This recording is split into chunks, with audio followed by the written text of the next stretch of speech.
Hello everyone, मैं Vaibhav Titarmare lecturer in mechanical engineering department NIT polytechnic Nagpur. आप सभी का स्वागत करता हूं हमारे कोर्स अप्लाइड मैकेनिक्स में। आज के 52nd लेक्चर में हम पढ़ने वाले हैं centre of gravity numericals on composite solid. So here we go. Let us summarize the previous lecture. In previous lecture we have solved the numericals on given solid such as cone, cube, cylinder, sphere and hemisphere. I hope आप सभी ने वो formulas अच्छे से याद किए होंगे और जो होमवर्क दिए थे वो आपने सॉल्व किए होंगे। Learning outcomes. After completion of this lecture you are able to determine center of gravity of given composite solid. These are the program outcomes which are going to be achieved after successful completion of this lecture. आइए दोस्तों start करते हैं हमारा आज का पहला numerical. पढ़िए question में क्या दिया हुआ है। A solid cone of height 40 centimetre is placed on A cube of side 20 centimetre, locate centre of gravity. Okay, तो हमें centre of gravity find out करना है। तो क्या है, ये हमारे पास क्यूब है। इस क्यूब की साइड मतलब ए दिया हुआ है 20 सेंटीमीटर और ये है हमारे कोन। ये कौन है? कोन है। ओके, जिसकी हाइट हमको दी है 40 सेंटीमीटर। अगर आप अच्छे से देखेंगे तो ये जो कोन का डायमीटर भी हो जाएगा 20 सेंटीमीटर। कोन का डायमीटर भी कितना हो जाएगा? 20 सेंटीमीटर। हम नीचे वाली फिगर को 1 नंबर देते हैं, ऊपर वाली फिगर को नंबर 2 देते हैं। तो सबसे पहले वाली फिगर हम क्यूब बनाते हैं। इस क्यूब का साइड है 20। ओके, और दूसरी फिगर है हमारी कोन। दूसरी फिगर कौन है? कोन। अभी देखिए कोन का डायमीटर 20 है। डायमीटर 20 है तो रेडियस कितना बनेगा? 10। उसका रेडियस कितना बनेगा? 10। तो कोन का रेडियस बनेगा 10 और हाइट कितनी है उसकी? 40। हाइट कितनी है? 40 सेंटीमीटर। वॉल्यूम निकालते हैं। सबसे पहले क्यूब का वॉल्यूम निकालते हैं, V1। क्यूब का वॉल्यूम क्या होता है? ए क्यूब, दैट इज 20 का क्यूब कितना हो जाएगा बेटा? V1 is 8000। कितना हो जाएगा? 8000 सेंटीमीटर का cube. What is the volume of cone? Volume of cone क्या होता है? 1/3 pi are square h. So 1 divided by 3 pi. R कितना है? 10 स्क्वायर इंटू एच कितना है? 40। एच कितना है? 40। सो वॉल्यूम 2 निकालिए, कितना आ जाएगा? Volume 2 1/3 pi are square H.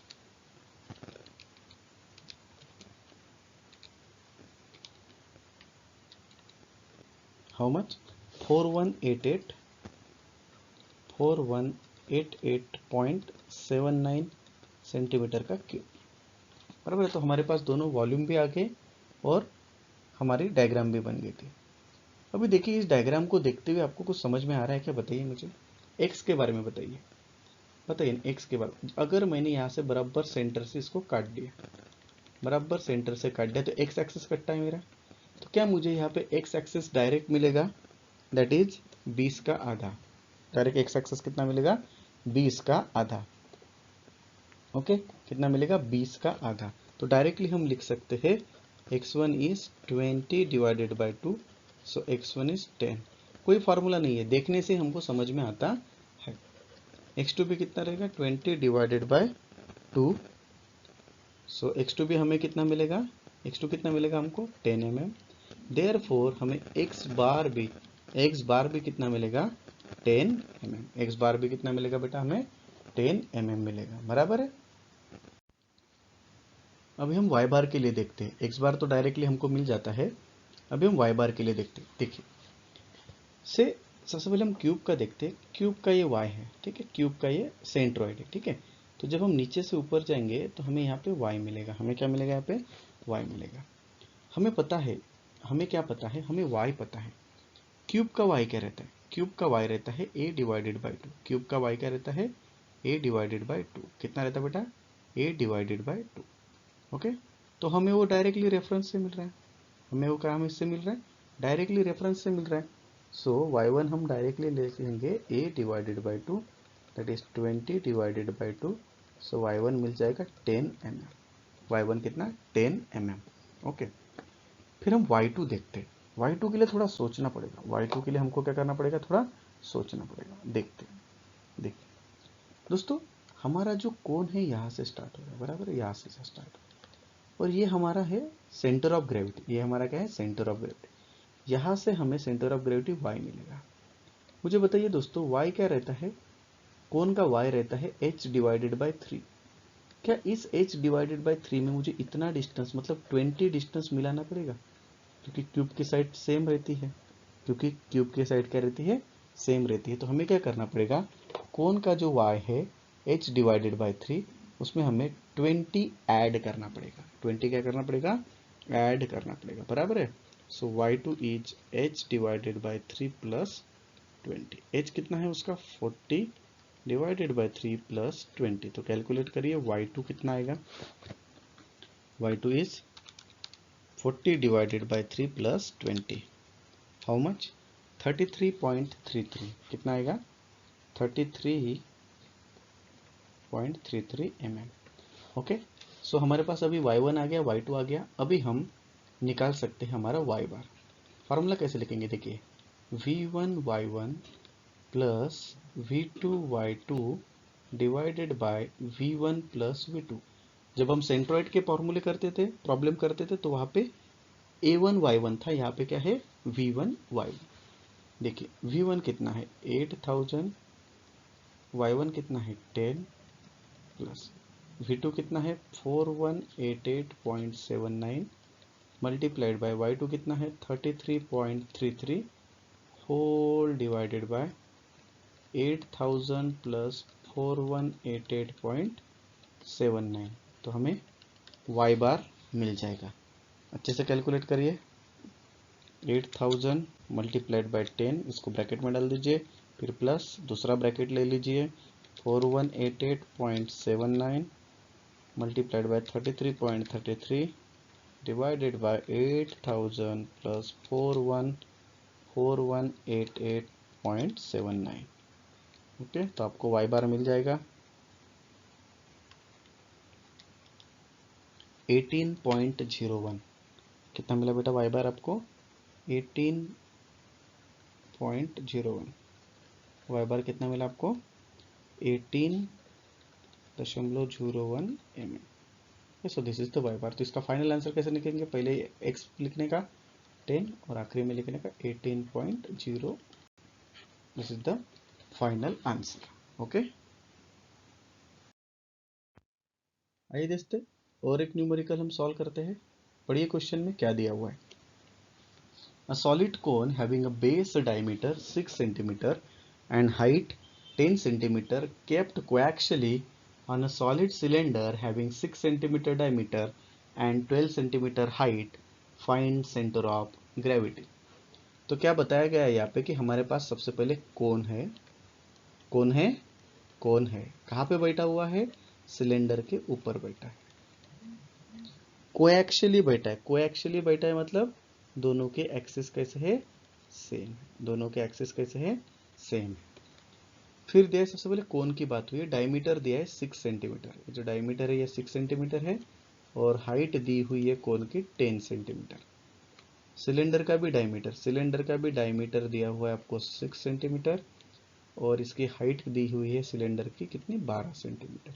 दोस्तों अगर डायमीटर दोनों का 6 से है तो क्या दोनों की रेडियस 3 सेंटीमीटर रहेंगी, दोनों की रेडियस कितने रहेंगे, 3 सेंटीमीटर।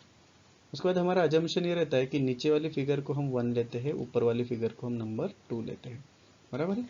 तो सबसे पहले मैं सिलेंडर को बना रहा हूँ, क्योंकि सिलेंडर नीचे है, जिसकी रेडियस है 3 और हाइट है 12। फिर मैं कोन को बना रहा हूँ, कोन की रेडियस है 3 और हाइट है 10। Okay, volume, volume of cylinder बताइए, वॉल्यूम ऑफ सिलेंडर क्या होता है, V1 लेते हैं pi are square h. Pi r कितना है 3 स्क्वायर, एच कितना है 12। सो बताइए V1 कितना आएगा, pi into 3 square into 12, pi into 3 square into 12, how much, 339.29। कितना है बेटा, 339.29 सेंटीमीटर का क्यूब। दूसरा, वॉल्यूम ऑफ कोन क्या होता है, 1/3 pi are square h, 1/3 pi are square h. So 1/3 pi r कितना है 3 स्क्वायर इंटू एच कितना है 10। सो हमें वॉल्यूम 2 मिलेगा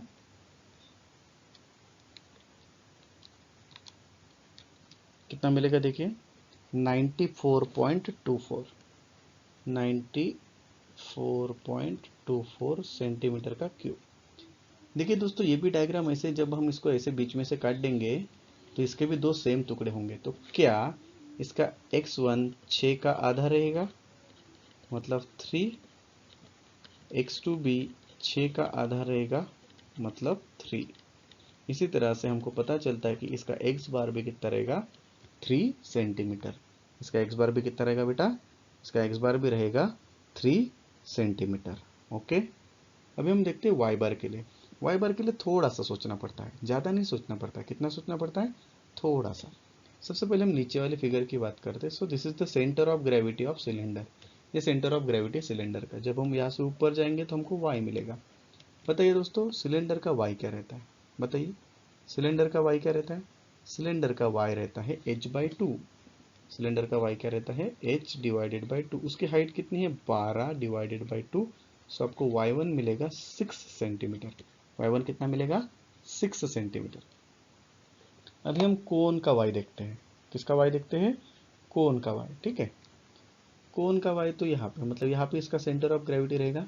हमारा कोण यहाँ से स्टार्ट हो रहा है, कोण यहाँ से स्टार्ट, y भी हमें यहाँ से मिलेगा जो रहेगा h/2 सॉरी h/3 रहता है। कोण का y कितना रहता है h/3, जिसमें हमें टोटल 12 डिस्टेंस मिलाना पड़ेगा क्योंकि रेफरेंस 12 सेंटीमीटर दूर है यहाँ से। Okay got it. तो हमें क्या करना पड़ेगा, हमारे y2 में हमको h/3 मिलाना पड़ेगा। सो y2 is h/3 plus 12। h कितना है h 10/3 प्लस 12। सो 10/3 प्लस 12 कितना आ जाएगा 10/3 प्लस 12 12 प्लस 10/3 हाउ मच 15.33। कितना आ जाएगा बेटा ये 15.33 सेंटीमीटर। 15.33 सेंटीमीटर। तो क्या हमारे पास सभी वैल्यू आ चुकी है। तो क्या y बार निकाल सकते हैं। यस, क्या formula v1 y1 plus v2 y2 upon v1 plus v2। v1 कितना है, v1 बताइए 339.29 मल्टीप्लाइड बाय y1 कितना है 6 प्लस वॉल्यूम 2 कितना है 94.24 इंटू y2 है 15.33 whole divided bye v1 plus v2 कितना है 339.29 प्लस 94.24। सो हमें मिलेगा यहाँ से y बार। तो बराबर अच्छे से कैलकुलेट करिए 339.29 multiplied by 6 plus 94.24 multiplied by 15.33 whole divided by 339.29 plus 94.29। Okay, so 8.02 आपको y बार कितना मिला 8.02 सेंटीमीटर। तो फाइनल आंसर कैसे लिखेंगे, g पहले x फिर बाद में y। So this is the final answer. So this is the unit outcome that we have achieved. In today's lecture, we have solved the numericals on composite solid to find out the center of gravity, and these are the program outcomes that we have achieved. These are the most likely questions asked in MSBT. आप सभी ने इन question को अच्छे से solve करना है और उसका PDF मुझे भेजना है। Okay, so thank you very much guys. In next lecture, we are solving the numericals on composite figures. Okay, and that lecture will be the final lecture of this applied mechanics subject. तो तब तक के लिए हंसते रहिए, मुस्कुराते रहिए और मैकेनिक्स की प्रैक्टिस करते रहिए। Thank you.